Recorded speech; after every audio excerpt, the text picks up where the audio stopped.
Well, good morning, Algebra 1. This is Lesson 9, and I am excited that you are here and watching this, even though you're not watching it right now. But I'm excited that you're going to be watching it. Our objective for today is how do you evaluate algebraic expressions? Well, first of all, what is an algebraic expression? Well, in order to tell you about algebraic expressions, let me tell you about numeric expressions.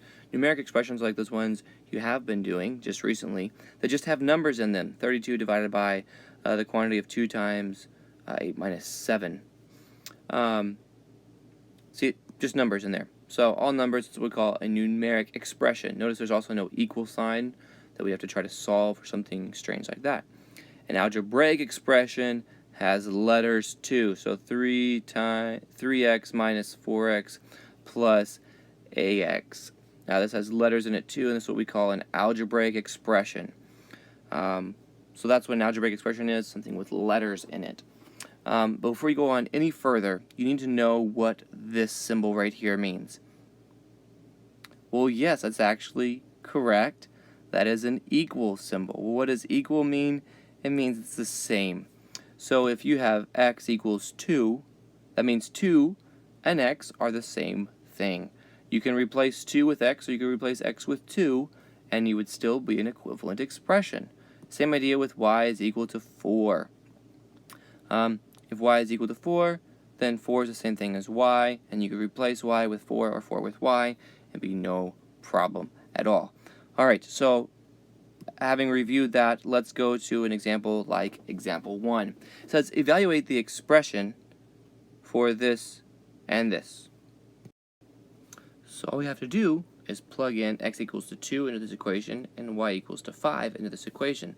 Again, this equal sign means that x and 2 are the same thing. So I'm going to rewrite this expression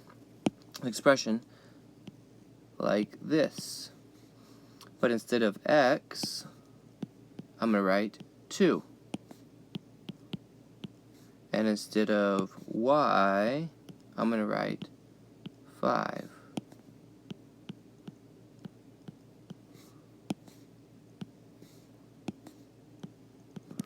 Sorry, it's a little bit messy, but I'm trying to go really fast. Alright, and then all we have to do is use our order of operations to try to simplify this down. So think about 2 times 2 is going to be 4. 3 times 5. 3 times 5 is 15, minus 2 times 5, which is 10.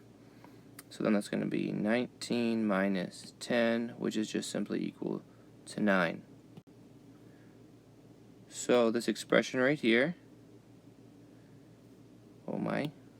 this expression right here, evaluated x equals to 2 and y equals to 5, comes out to be 9. A few more. It says evaluate the expression for a is equal to 3 and z is equal to 2. So what we're going to do is same idea here. Wherever we see an a, we're going to plug in a 3. Wherever we see a z, we're going to plug in a 2. So let's go here.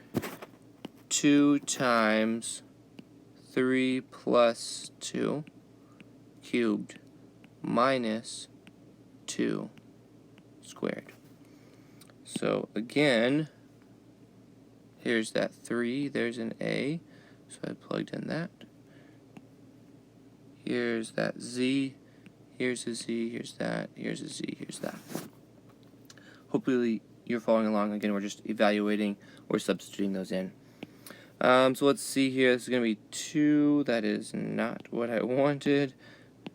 2 times 3 plus 2 is 5 cubed minus 2 squared, which is going to give me 4. Well, 5 cubed means 5 times 5. Times 5, so it's going to be 2 times 125 minus 4. Coming up here for more space, it's going to be 250 minus 4, which is going to be 246. Alright, and then example 3, our last example before you get your homework assignment here, is compare the expressions when b is equal to 5 and c is equal to 2. So again, the exact same idea, except for now we have two expressions we're going to try to compare. Is one bigger than the other? Is the other one smaller than the other? And it's really hard to tell when you're looking at it like this with just a b's and c's and squares and stuff like that. You're like, well, I don't really know. So what we're going to do is we're going to simply plug in 5 in for b and 2 in for c into these two expressions, simplify them down, and then we'll be able to compare easily which one is which. So here we go. This is going to be 4 times b, which is 5 cubed, minus 3 times c, which is 2, plus 2 times b, which is 5 squared. And let's go ahead and just simplify this down, then we'll do the same thing to the other side. So this is going to be 4 times 5 cubed is 125, minus 6, plus 2 times 5 squared is 25. So this is going to be 500, minus 6, plus 50, which is going to come out to be what? 550 minus 6, 544. Let's do the same thing over here on the other side. 3 times b squared, which is 5 squared, times c cubed. C is 2 cubed, so this is going to be 3 times 25, because 5 squared is 25, and 2 times 2 times 2 is 8. 2 cubed is 8. Let's see here. It's going to be 3 times, well, 25 times 4 is 100, so times 8 is going to be 200.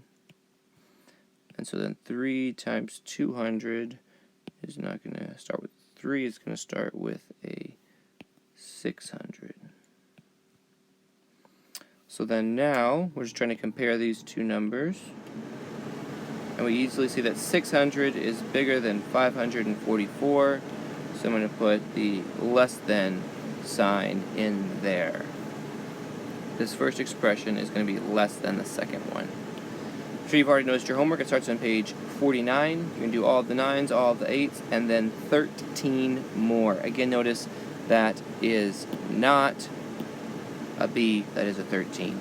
I know you're going to do awesome because you are awesome. Good luck.